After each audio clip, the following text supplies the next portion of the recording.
ভালো পুতুল আছে বাবু, একটা পুতুল নিন না, বাচ্চাটা খেলা খেলবে, খুব ভালো লাগবে।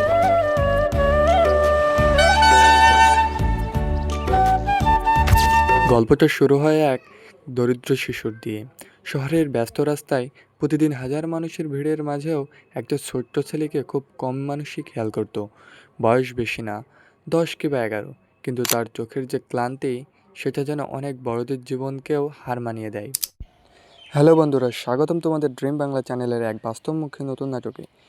এই গল্পটি আমাদের শেখাবে একটা ছোট ছেলের জীবনযুদ্ধ এবং বাস্তবতা কত নিঠুর হতে পারে।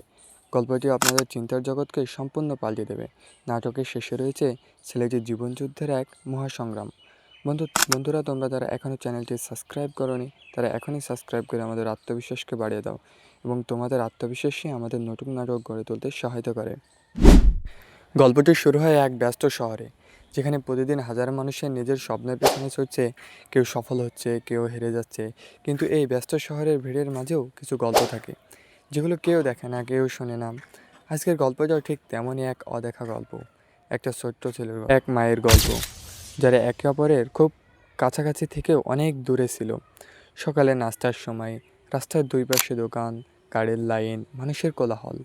এই ভিড়ের মাঝেও একটা ছোট্ট ছেলে, বয়স বেশি না, 10 কিংবা 11, মলিন কাপড়, চোখের ক্লান্তি, কিন্তু মুখের একরাশ আশার আলো।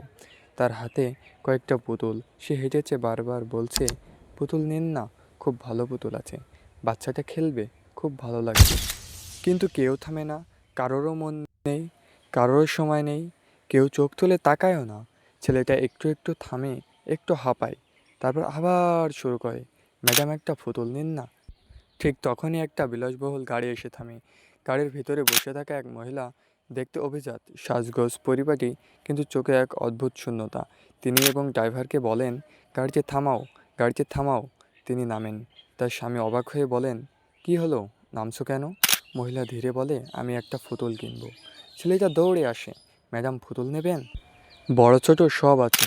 মহিলা নিচু হয়ে ছেলেটার দিকে তাকান। তার চোখে একটা কৌতূহল, একটা মায়া। তিনি জিজ্ঞাসা করেন, তোমার নাম কি? ছেলেটা একটু লজ্জা পেয়ে বলে, রাজু। এই বয়সে পড়াশোনা না করে পুতুল বিক্রি করছো কেন? এই প্রশ্নটা শুনে রাজুর চোখের নিচে নেমে যায়। সে আস্তে আস্তে বলে, বাড়িতে অসুস্থ দিদিমা, আমি না কাজ করলে খাবো কি? মহিলা একটু চুপ করে যান, তারপর আবার জিজ্ঞাসা করেন, তোমার বাবা মা কোথায়? এই প্রশ্নে রাজুর চোখে পানি চলে আসে। সে কাঁপা কাঁপা গলায় বলে, আমার বাবা মা কেউ নেই, আমি দিদিমার সাথে থাকি। এই কথাগুলো শুনে মহিলার ভিতর যেন ভেঙে পড়ে উঠল, তার বুকটা কেঁপে উঠল। তিনি নিজেকে তিনি নিজেকে সামলে নিয়ে বলেন, তুমি এই পুতুল বিক্রি করে কত টাকা পাও? রাজু বলে, কখনো 100, কখনো 200, কখনো আবার কিছু বিক্রিই হয় না। আজ তো একটা পুতুলও বিক্রি হয়নি। মহিলা একটা পুতুল হাতে নেন, দেখেন, হালকা হাসেন, তারপর বলেন, এই পুতুলটা আমি নেব। রাজু খুশিতে উজ্জ্বল হয়ে ওঠে। ঠিক আছে ম্যাডাম, কিন্তু ঠিক তখনই একটা অদ্ভুত ঘটনা ঘটে। রাজু হঠাৎ বলে ফেলে, নেন মা। মুহূর্তের সময় যেন থেমে যায়। মহিলা চমকে ওঠেন, তার চোখে পানি চলে আসে। রাজু ভয় পেয়ে যায়, ম্যাডাম আমার ভুল হয়ে গেছে, আমি আর মা বলে ডাকবো না। মহিলা ধীরে ধীরে বলেন, না, তুমি আজ থেকে আমাকে মা বলেই ডাকবে, আর তুমি প্রতিদিনই এখানেই থাকবে। আমি প্রতিদিন তোমার কাছ থেকে একটা করে পুতুল কিনব। তিনি পুতুলের চেয়ে অনেক বেশি টাকা দেন। রাজু অবাক হয়ে বলেন, ম্যাডাম এত টাকা লাগবে না। মহিলা বলে, এই টাকাটা দিয়ে তুমি তোমার দিদিমার ওষুধ কিনে খাবে এবং পড়াশোনা করবে। রাজু মেয়েটির দিকে অবাক হয়ে তাকিয়ে থাকে। গাড়িতে ফিরে আসার পর স্বামী জিজ্ঞাসা করেন, এতটুকু পুতুলের জন্য এত টাকা দিলে? মহিলা চুপ করে থাকেন, তার চোখে পানি। তিনি আস্তে আস্তে বলেন, ছেলেটাকে দেখে খুব মায়া লাগছিল। যখন বলল তার বাবা মা নেই, আমার বুকটা ফেটে যাচ্ছিল। সেই দিন রাতে রাজু বাড়ি ফিরে আসে।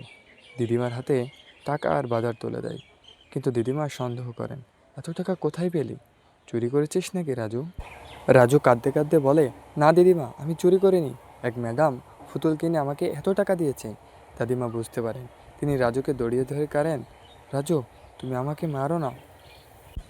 দিদিমা রাজুকে আবার বলে, এই রাজু, তুই এত টাকা কোথায় পেয়েছিস? মিথ্যা বলতে হয় না বাবা, সত্য কথা বল, তুই এত টাকা কোথায় পেয়েছিস? রাজু কাঁদতে কাঁদতে বলে, না দিদিমা, আমি চুরি করিনি, এক ম্যাডাম পুতুল কিনে আমাকে এত টাকা দিয়েছে। দিদিমা বুঝতে পারেন। এই হাত দিয়ে তুমি একটু আমাকে আদর করে দাও না। এদিকে সেই মহিলা রাতে ঘুমাতে পারে না। তার মনে আবার রাজুর মুখ ভেসে ওঠে। তার নিজের জীবনে একটা শূন্যতা, একটা হারানো সম্পর্ক তাকে কষ্ট দিতে থাকে। পরের দিন তিনি আবার আসেন সেই জায়গায়, কিন্তু রাজি নেই। তিনি অপেক্ষা করেন, বারবার খোঁজেন রাজুকে। তারপর এক হকারের কাছ থেকে জানতে পারেন রাজু আজকে আসেনি। সে একটা অ্যাক্সিডেন্ট করেছে, হাসপাতালে ভর্তি। এই খবর শুনে মহিলার বুকটা কেঁপে ওঠে। তিনি তাড়াতাড়ি হাসপাতালে যান। হাসপাতালে গিয়ে ডাক্তারকে বলেন পেশেন্টের অবস্থা খুব খারাপ, অনেক রক্তক্ষরণ হয়েছে, তাকে বাঁচাতে হলে বি পজিটিভ রক্ত রাখবে। তখন মহিলাটি অবাক হয়ে বলেন, এই রক্ত আমি ম্যানেজ করে দেবো। ডাক্তার সাহেব, আপনি তাড়াতাড়ি রক্ত নেওয়ার ব্যবস্থা করেন। কিন্তু হঠাৎ একটা বৃদ্ধা চিৎকার করে ওঠে, না, তুমি আমার নাতিকে ছুবে না। মহিলা অবাক হয়ে তাকান। এরপর বেরিয়ে আসে এক ভয়ঙ্কর সত্য। এই রাজুই সেই মহিলার নিজের সন্তান, যাকে তিনি অনেক বছর আগে সমাজের ভয় আর মানসম্মানের কারণে ফেলে গিয়েছিলেন। বৃদ্ধা কাঁদতে কাঁদতে বলেন, 2 বছরের বাচ্চাকে আমি কোলে নিয়ে তুমি চলে গেছিলে, আজ কেন এসেছো? মহিলাটি ভেঙে পড়েন। তিনি কাঁদতে কাঁদতে বলেন, আমাকে একটা সুযোগ দিন, আমি আমার ছেলেকে বাঁচাতে চাই। শেষ পর্যন্ত তিনি রক্ত দেন। সময় যেন থেমে যায়। সবাই অপেক্ষা করে। কিছুক্ষণ পর ডাক্তার বেরিয়ে এসে বলে, পেশেন্ট এখন বিপদমুক্ত। মহিলা কাঁদতে কাঁদতে বসে পড়েন। তার জীবনের সবচেয়ে বড় ভুল আজ একটু হলেই ঠিক করার সুযোগ পেলেই সব কিছু ঠিক হয়ে যেত। রাজু ধীরে ধীরে চোখ খোলে, চারিদিকে তাকায়। তার চোখ গিয়ে থামে সেই মহিলার উপর। মহিলা কাঁপা কাঁপা গলায় বলে, রাজু। রাজু ধীরে বলে, মা। এই একটা শব্দ সব কষ্ট, সব দূরত্ব, ভুল মুছে দেয়। মহিলাটি তার নিজের ভুল বুঝতে পারে। তার হারিয়ে যাওয়া সন্তানকে সে নিজের বুকে জড়িয়ে নেয় এবং দিদিমার দিকে অবাক হয়ে তাকিয়ে থাকেন। এবং দিদিমাও তার মায়ের ভুলটাকে বুঝতে পারেন। কিন্তু তার বাবা মার মধ্যেও সম্পর্কের টানাপোড়েন লেগে যায়। তাদের ভিতরে বেঁধে যায় এক ঝগড়া বিবাদ, যা তাদের সম্পর্ককে নষ্ট করতে পারে। কিন্তু রাজু অন্যদিকে অসুস্থতায় কাতর।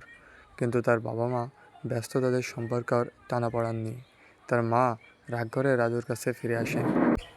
রাজু কাতর গলায় বলে, মা, মা। অন্যদিকে তার বাবা বাইরে বেরিয়ে পড়ে এবং আবার সেই পুরনো রাস্তায় চলে এসে নিজের ভুলটাকে শুধরানোর জন্য প্রস্তুত হয়। কিন্তু তার মা রাজুর কাছেই রয়ে যায় এবং রাজুর সেবা যত্নে মগ্ন থাকে। তার বাবা তার মায়ের ওপর যে ভ্রুক্ষোভ, রাগ এবং সব অভিমান তুলে নেয় এবং তার নিজের ভুল বুঝতে পেরে রাজুকে নিয়ে তারা বাবা মা মিলে বাসায় চলে আসে এবং দিদিমা একা হয়ে যায়। তখন দিদিমা কেঁদে কেঁদে বলে, তোমরা যখন এত বছর খোঁজ নেওনি, তবে এখন কেন রাজুর খোঁজ নিতে এসেছো? তখন তার বাবা মা বিস্ময় হয়ে দিদিমার দিকে তাকিয়ে থাকে এবং দিদিমার কাছে ক্ষমা চেয়ে বলে, দিদিমা, আপনি আমাদের রাজুকে ফিরিয়ে দিন। দিদিমাটি অনেকক্ষণ বিস্ময়ভাবে তাকিয়ে থাকে এবং ভেবে ভেবে বলেন, যাও, তোমরা তোমার রাজুকে নিয়ে যাও এবং মাঝে মাঝে যখন আমার কথা মনে পড়বে তখন রাজুকে আমার কাছে রেখে দিও।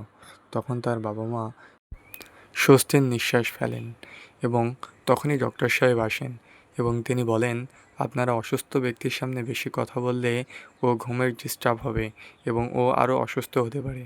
আপনারা দয়া করে বাইরে গিয়ে কথা বলুন এবং ওকে বিশ্রাম করতে দিন। কেই বা জানতো এই শহরের সবথেকে ধনী লোকের সম্পদ হয়ে উঠবে এই দরিদ্র ছেলেটি? তবে কি সবই ছিল সাজানো, নাকি অকল্পনীয় এক বাস্তবতা? ছেলেটির জীবনে এমন এক পরীক্ষা, সবই কি নিয়তির খেলা? দর্শক, আপনারাই বলুন তো, যদি ছেলেটি ওখানে ফুল বিক্রি করতে না যেত, তবে কি তার বাবা মায়ের খোঁজ পেত? অবশ্যই আপনাদের অকল্পনীয় চিন্তাভাবনা কমেন্ট সেকশনে লিখে যাবেন এবং আপনাদের এই কমেন্টের উপর নির্ভর করবে আমাদের পরবর্তী এপিসোড কী হবে। তারপর কয়েক ঘন্টা পরে রাত, পিনপতন নীরবতা, হাসপাতালে ভেসে উঠছে কান্নার আওয়াজ। তার বাবা মা ঘুম থেকে উঠে এসে দেখে রাজু কান্না করছে এবং পাশ থেকে ডাক্তার হাঁক দিয়ে বলছে, অ্যাম্বুলেন্স, অ্যাম্বুলেন্স, অ্যাম্বুলেন্স। তাকে বাঁচানো যাবে না, তাকে দ্রুত উন্নত চিকিৎসার আওতায় নিয়ে যেতে হবে, কারণ সে ঘুমের ঘরে ব্রেন স্ট্রোক করেছে। তার বাবা মা হতাশ। পিনপতন নীরবতা, কান্নায় ভেঙে পড়ছে তার বাবা, তার মা এবং দিদিমা। একই বাস্তবতার সম্মুখীন হলো ছেলেটি। তার বাবা মাকে পেয়েও কি সে তার বাবা মার ছোঁয়া পাবে না? সে কি বেঁচে থাকবে নাকি মরে যাবে? দর্শক, আপনারা অবশ্যই কমেন্টে বলে যাবেন। তার বাবা মা কান্নায় ভেঙে পড়ে। তার মা বলে, আমার এই একটা ছোট ভুলের কারণে কি আমার সন্তানকে আমি হারিয়ে ফেলছি? দিদিমা তখন চিৎকার করে বলে ওঠে, না, এটা কখনোই হতে পারে না। আমার রাজু আমার কাছে ফিরে আসবে। আমার রাজু আমার কাছে ফিরে আসবে। ডাক্তার সাহেবের কাছে তিনি দৌড়ে যান এবং তিনি বলেন, ডাক্তার সাহেব, আমার রাজুকে বাঁচান, আমার রাজুকে বাঁচান। তখন ডাক্তার সাহেবরা এসে দ্রুত রাজুকে চিকিৎসার আওতায় নিয়ে গেলেন এবং তার দিদিমা কাঁদতে কাঁদতে মাটিতে লুটিয়ে পড়ল। এবং তখন তার বাবা মা দিদিমার কাছে আসতেই দিদিমা চিৎকার করে কেঁদে কেঁদে বললেন, সব দোষ তোমাদের। তোমরা যদি ওই দিন রাজুর কাছ থেকে ফুল না কিনতে এবং অতগুলো টাকা না দিতে, তাহলে হয়তো এই দিনটা আমাকে দেখতে হতো না। সব দোষ তোমাদের। এবং তিনি কেঁদে কেঁদে আরও বললেন, তোমরা এখান থেকে বেরিয়ে যাও, তোমরা এখান থেকে বেরিয়ে যাও। অন্যদিকে রাজু চিকিৎসাধীন অবস্থায় এক করুণ অবস্থা।